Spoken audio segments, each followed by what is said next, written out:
Bienvenue à tous. Dans cette formation, nous allons vous montrer comment réaliser un site web complet avec Bootstrap.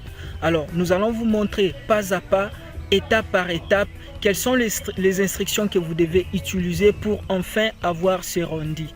Ce que vous avez devant vous là. Il s'agit d'un site web complet réalisé entièrement en Bootstrap. Bootstrap est un framework aujourd'hui incontournable. Donc nous pouvons réaliser des tas de choses avec Bootstrap. Cette formation va vous aider à apprendre comment réaliser un site web complet avec Bootstrap.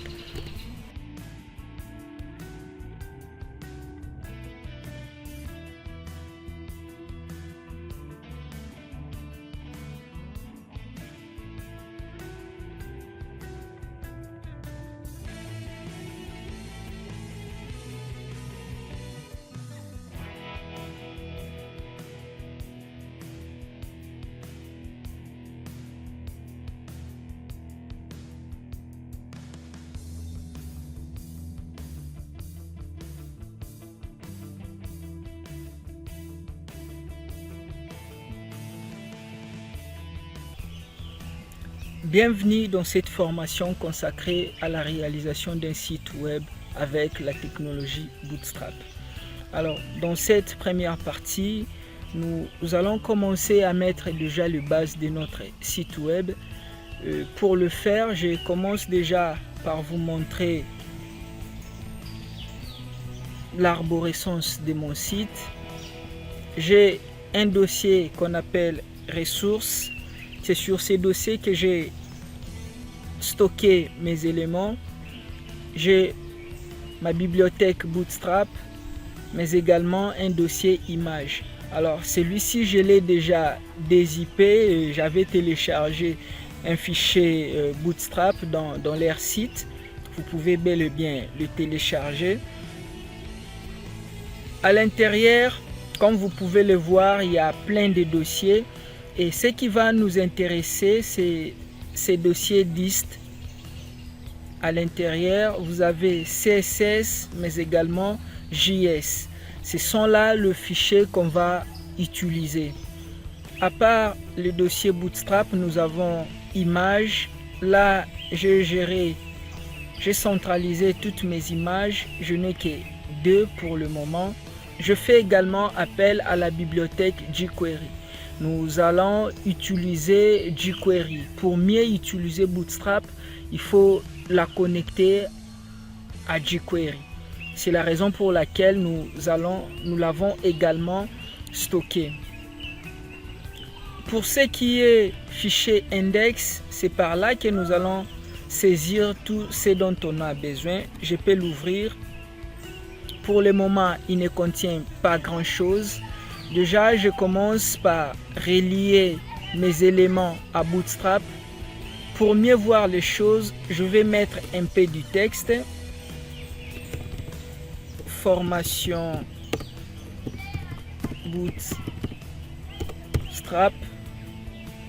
J'enregistre, j'actualise.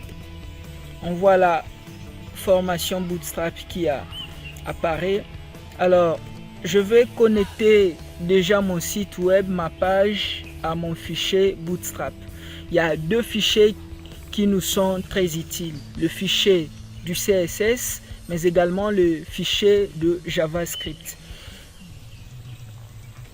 Ressources /bootstrap /dist /css /bootstrap.min.css. C'est le fichier dont on va utiliser. J'actualise ma page. Alors vous pouvez vous rendre compte que le texte a changé automatiquement son apparence. Cela prouve réellement que tout s'est bien passé. À part le fichier CSS, j'avais dit qu'on aura également besoin de son fichier JavaScript. C'est presque pareil, mais à une seule différence que cette fois-ci, on va se rendre dans le fichier JS de Bootstrap. Toujours ressources bootstrap strap dist slash cette fois-ci js boot strap.min.js.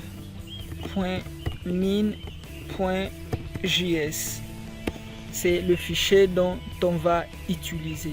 Alors, dans cette vidéo, nous allons vous montrer comment réaliser un carrousel.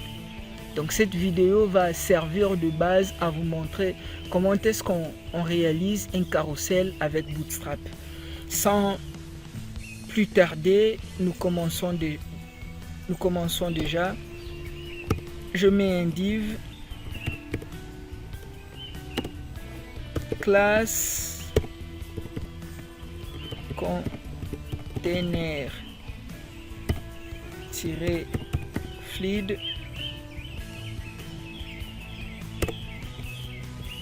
Voilà, je fais un container fluide. À l'intérieur, je vais mettre mon carrousel.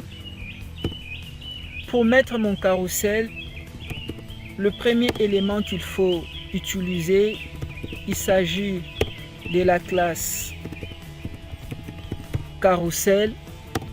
Alors là, c'est la première classe. La deuxième, c'est slide. Une fois que vous avez appelé ces deux classes, vous devez faire encore intervenir un attribut propre à Bootstrap. Data read. Data read, vous lui donnez la valeur carrousel. Et là, je ferme mon div. Une fois vous avez défini la base, on rajoute un autre div. Celui-ci aura pour objectif de servir de conteneur à toutes les images qui vont commencer à défiler. Alors, il prend pour valeur carrousel inner. Et là, je le ferme également. Alors, une fois qu'on a défini le conteneur de toutes les images, il faut maintenant définir le conteneur pour chacune des images. Div classe carrousel, cette fois-ci c'est item. Avec les items, celui-ci sert de conteneur à chacune des images. À l'intérieur, nous allons commencer à mettre nos images img src.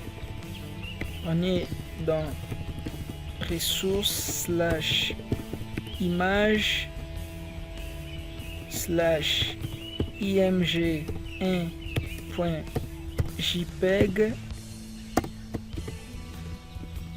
Voilà, on enregistre.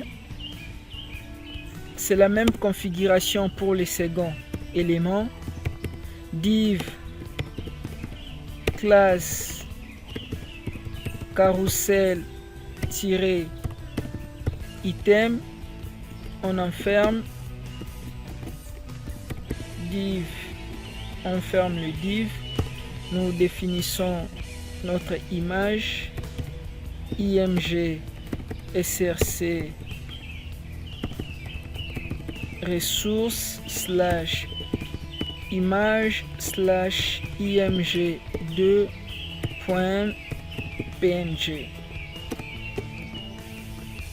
Voilà. Comme nous avons défini tous nos éléments, il peut y avoir autant d'images que vous voulez faire défiler, mais vous devez choisir l'une d'entre elles qui doit être active. Et moi, je prends le premier élément, je le mets active et je peux actualiser. Voilà notre image qui apparaît et on voit clairement qu'il commence à défiler. Voilà. Donc là, nous venons déjà de mettre le base sur ce qui est notre carrousel. Donc notre site aura besoin d'un carrousel. On a déjà posé le base pour notre carrousel.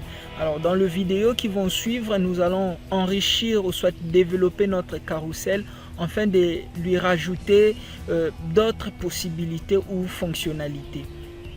Si vous avez aimé la vidéo, vous pouvez cliquer sur le pouce pour nous encourager, mais également de vous abonner afin de ne rien rater sur nos prochaines formations.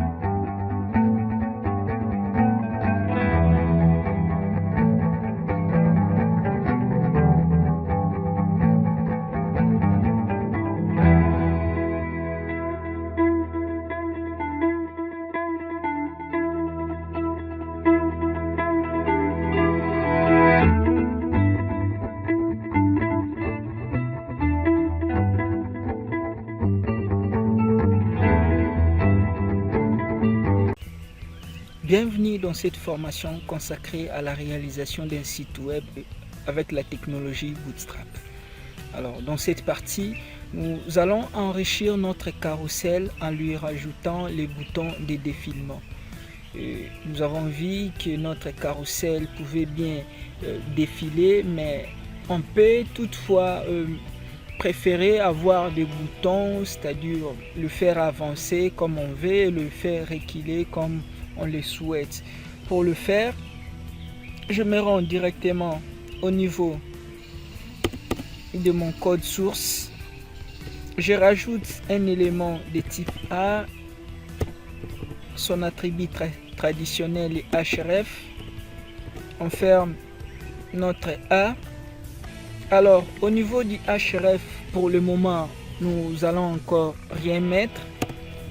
On rajoute la classe carousel. Il s'agit des classes Bootstrap, carousel, contrôle-prève. Voilà. Nous rajoutons également l'attribut data slide égale prève. Voilà l'élément dont on va rajouter. À l'intérieur, nous mettons un span, nous la fermons également. Au niveau de notre span, on rajoute l'attribut Bootstrap qui est carousel-contrôle-prève-icône. On enregistre. Une fois que nous l'avons fait, il faut le relier au carrousel que vous désirez. Alors pour le faire, je dois mettre un ID au niveau de mon conteneur de base. Là, je fais ID égale mon carrousel. C'est comme ça que je l'appelle.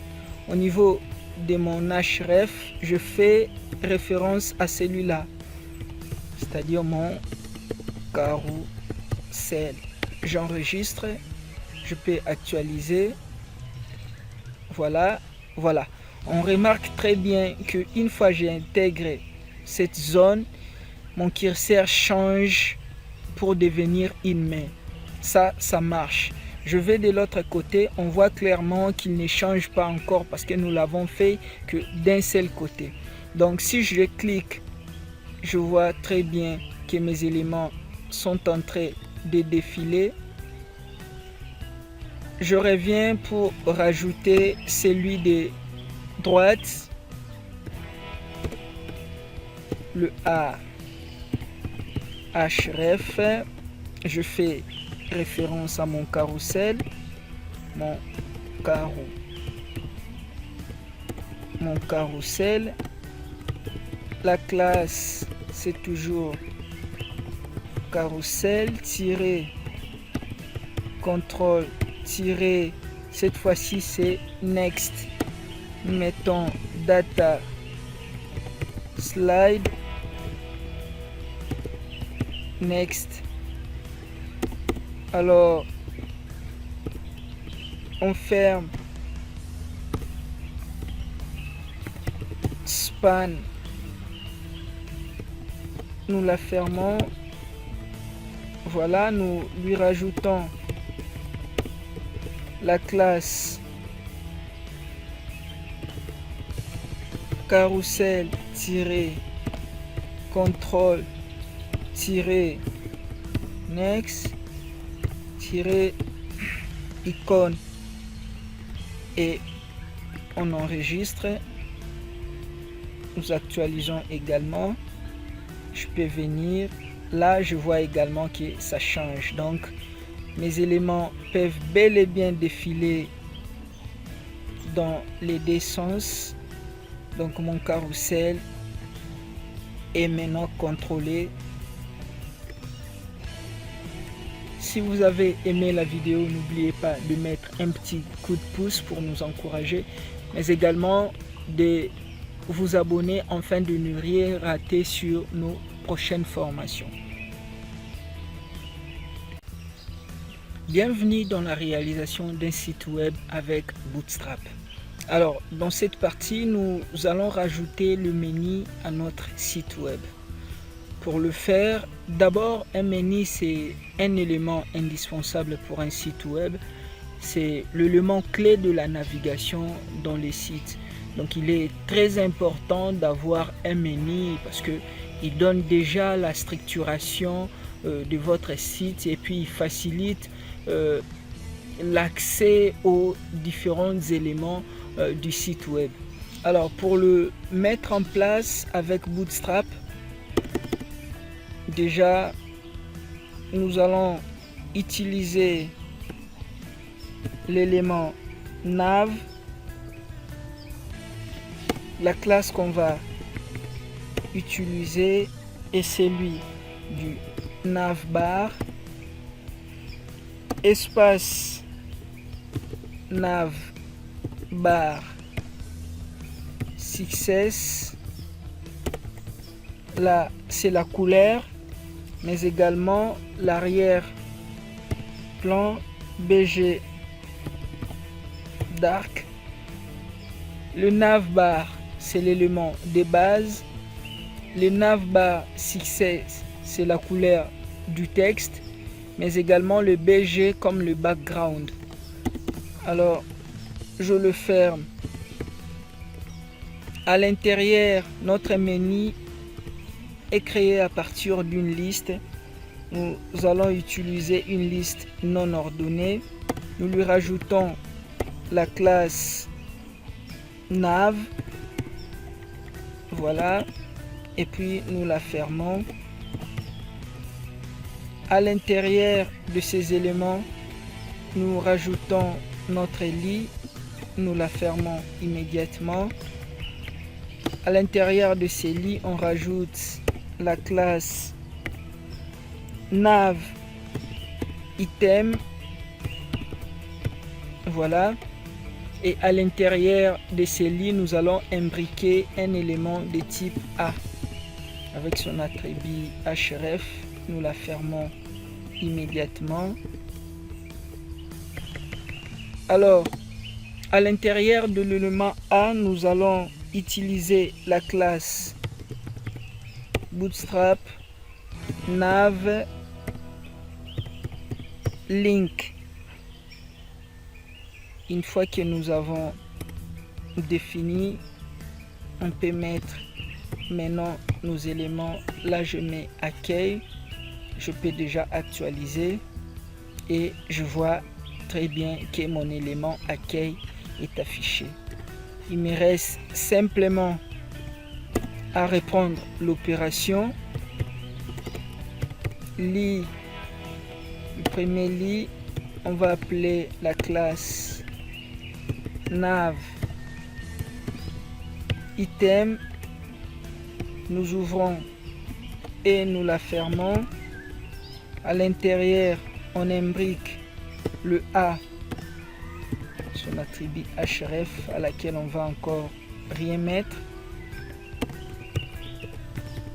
La classe nav link, et voilà, je la ferme immédiatement. Là je fais technologie, je fais CTRL 2 pour la dupliquer. Là je mets tutoriel majuscule bien sûr, tutoriel,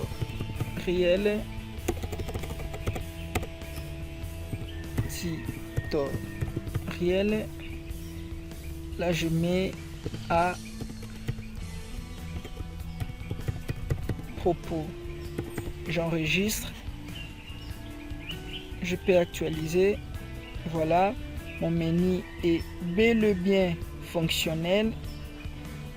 Donc nous avons vu comment est-ce qu'on pouvait réaliser un menu de manière simple avec Bootstrap.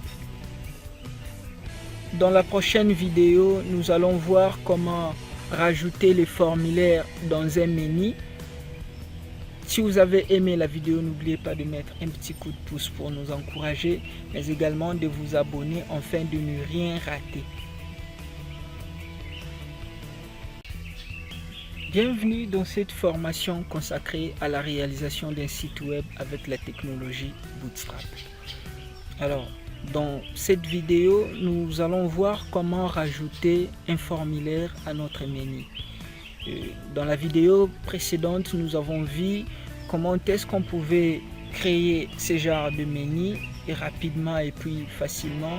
Mais cette fois-ci, nous voulons lui rajouter le formulaire. Alors pour le faire, je vais immédiatement rajouter ma forme.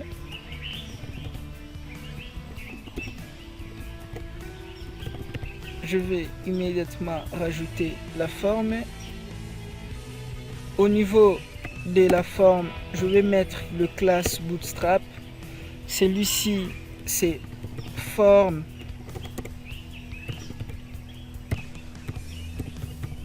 inline.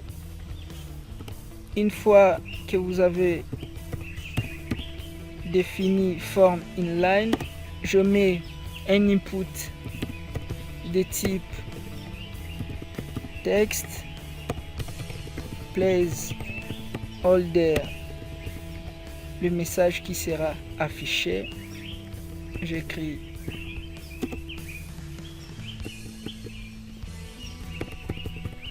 search pour faire simple. Alors la classe qui me sera utile, c'est celui des forme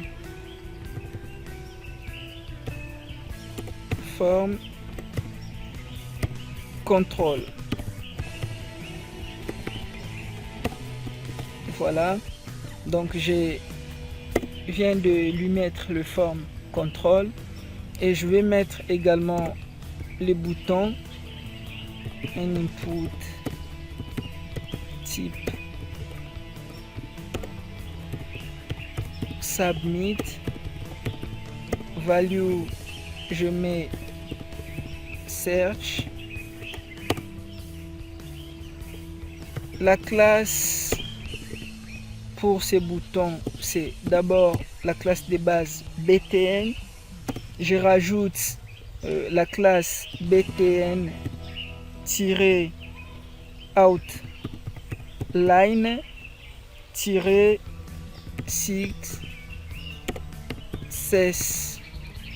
Voilà, et là je ferme.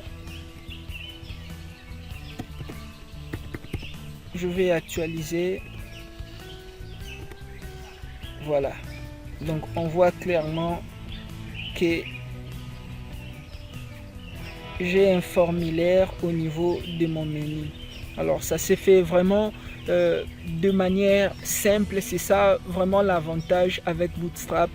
Nous avons réalisé quelque chose à si peu de temps.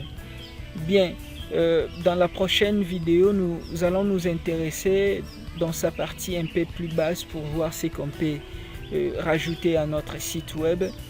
Si vous avez aimé la vidéo, mettez un coup de pouce pour nous encourager, mais également de vous inscrire pour ne pas rater nos prochaines formations.